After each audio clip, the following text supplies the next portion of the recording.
नमस्कार, जय जगन्नाथ। समस्त को स्वागत करुच्ची मिश्रावती यूट्यूब चैनल को।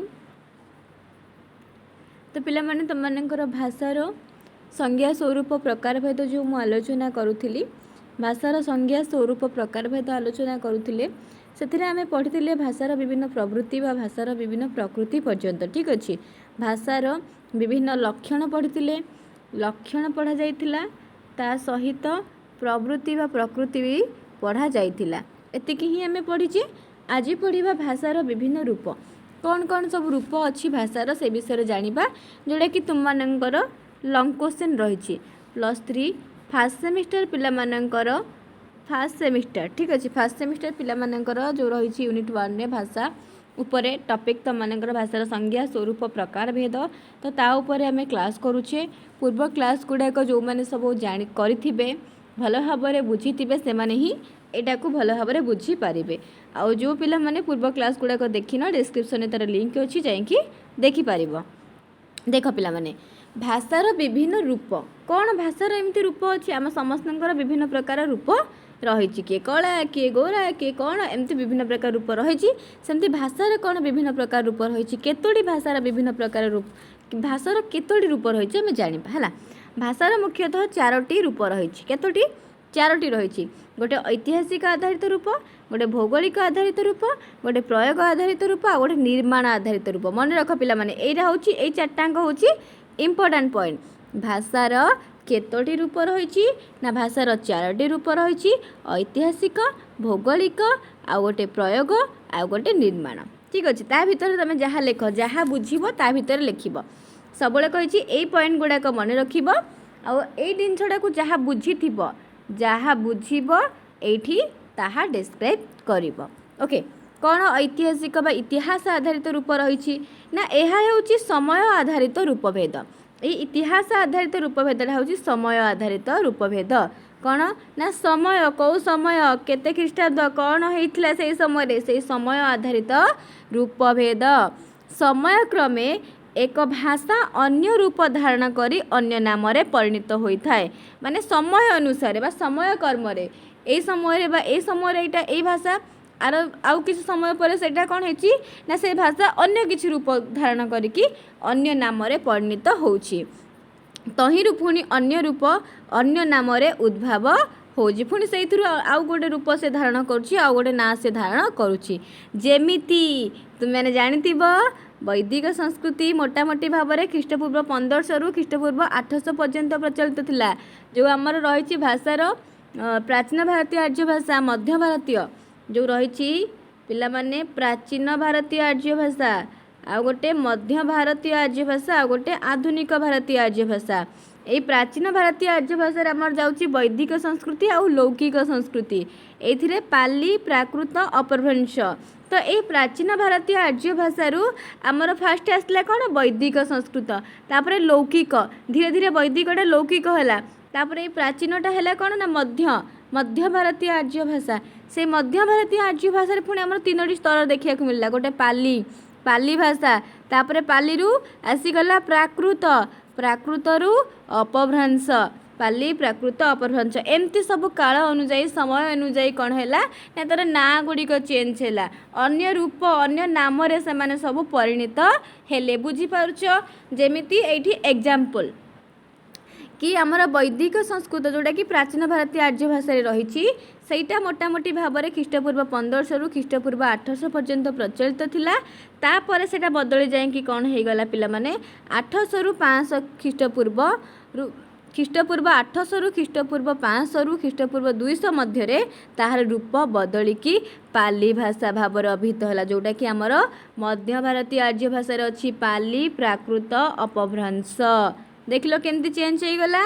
सेहीपरि पुणी कौन है ना, समय क्रमे यही रूप बदली बदली भिन्न भिन्न नाम रे परिचित होइछि। जेमिति कि प्राकृत, पालीरू आसिला प्राकृत, जोड़ा कहली प्राकृतर समय सीमा ख्रीष्टपूर्व 200 रु 500, तापरे प्राकृतरू आसीगला अपभ्रंश, अपभ्रंशर समय सीमा 500 रु 1000, तापर आसीगला आमर आधुनिक भारतीय आर्य भाषा। देखिल इतिहास आधारित रूपभेद रे आमर भाषा गुड़िक केमिति सब चेंजेस होउछि। केमिति प्रथमे पाली आसिला, केमिति पालीरू हैला प्राकृत, केमिति प्राकृतरू हैला अपभ्रंश अपभ्रंश रु आमर आसीजिब आधुनिक। एइभଳି भाबरे समय अनुसार कौन होउची ना भाषा गुड़िक तार नाम तार रूप सबू परिवर्तन होउची। आशा करुँची ए जिनस सब तुम मानकर क्लियर हेतिबो। तापर अछि भूगोल आधारित रूपभेद। कौन पिला माने भूगोल आधारित रूपभेद पढ़िबा आमे? भौगोलिक कारण जोगु भाषार रूप मध्य परिवर्तन होइथाय। विभिन्न रूपरे सीए नामित होइथाय।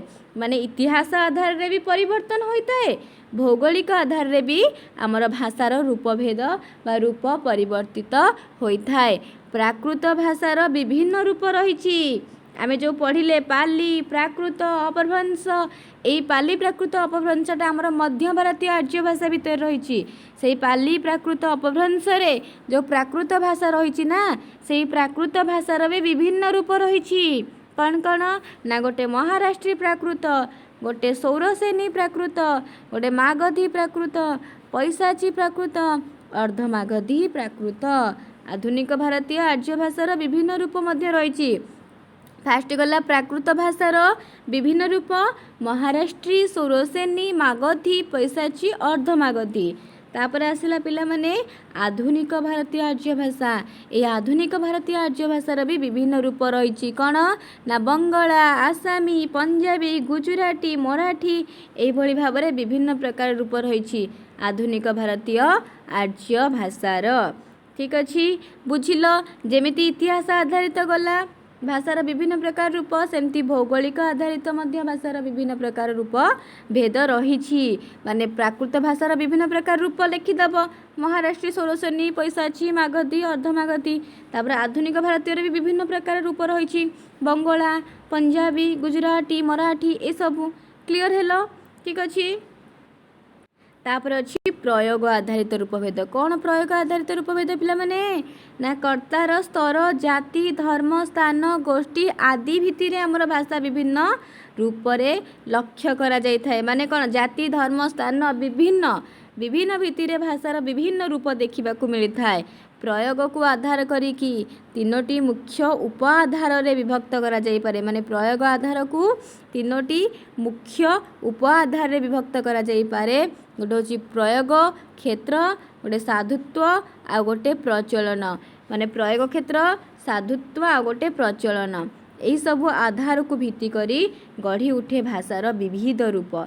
एई जो तीनोटा आधार को भित्ति करिकी भाषार विभिन्न प्रकार रूप गढ़ी उठी थाए, यथा जातीय भाषा, राष्ट्रभाषा, राजभाषा, साहित्यिक भाषा, लौकिक भाषा, व्यावसायिक भाषा, साधु भाषा, असाधु भाषा, गुप्त भाषा, अपभाषा, वैदेशिक भाषा, प्रामाणिक भाषा, शुद्ध भाषा, देशीय भाषा, उपभाषा। केते भाषा अछि रे पिला माने? प्रयोग को आधार करिकी विभिन्न प्रकार भाषा अछि। एगुड़ाक लेखिब, बास खाली बुझिथिबा दरकार। तापर आसला निर्माता आधारित रूपभेद। कौन निर्माता आधारित रूपभेद?